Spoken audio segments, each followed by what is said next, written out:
What's up guys, today I'm going to be sharing some of my pictures from the X-T2 from Fuji. I'm really impressed with this camera, especially for video.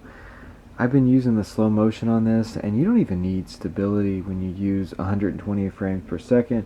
It slows it down for you in the camera, so you can't really mess with it and get the sound back after the fact.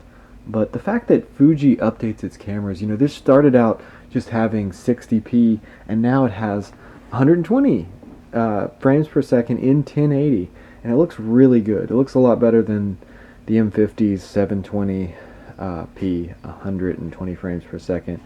So yeah, I've been really impressed with the video, but actually the photos are just beautiful from this camera. I think it definitely rivals full frame cameras from Sony and Canon that I've used in the past.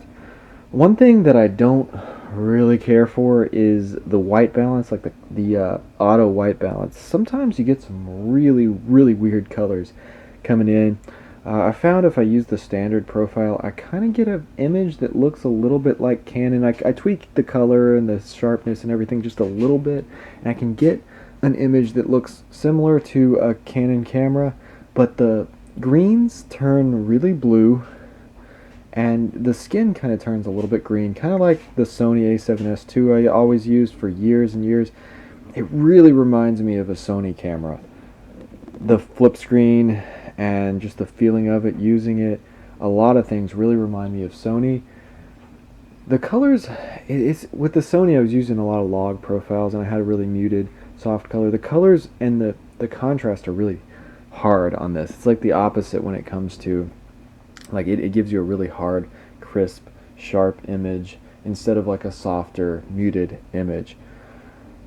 But the colors, I find the colors better on Canon, but I find them more editable, and you can do more with the Fuji. Like you can do more creative color grading in the camera with all those film simulations. It's like a picture profile.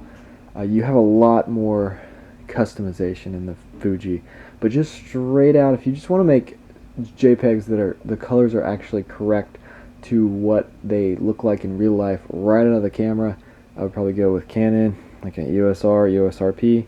But if you want colors that are more cinematic and more customizable, then the Fuji is really great for that. I'm going to be doing a lot more videos on the RP and the Fuji XT2 in the future. I've got some other cameras too that I'm working with right now, but if you're interested in this kind of stuff, hit that subscribe button, and thanks for watching.